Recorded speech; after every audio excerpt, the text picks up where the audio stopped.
dorë lajmin e rren.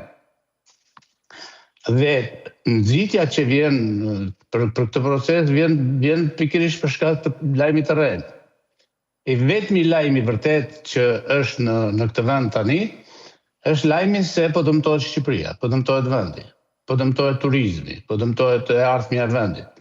Aq sa mund të dëmtohet. Ky është problemi, po t'i kthehemi pyetjes tuaj se është një pyetje që vërtet shumë njerëz e bëjnë me veten e tyre dhe me miqtë e tyre, por si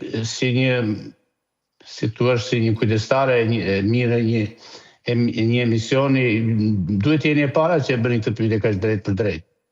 Domethënë, Edi Rama, ata që merr rreth vetes, ata që zgjedh rreth vetes, a janë njerëzit e duhur?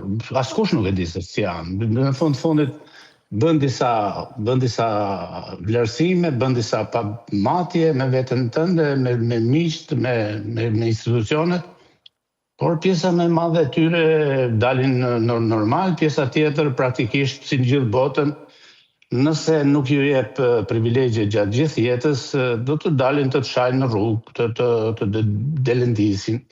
Do të korruptohen. Tani. Padyshim që do të korruptohen. Ka ardhur moment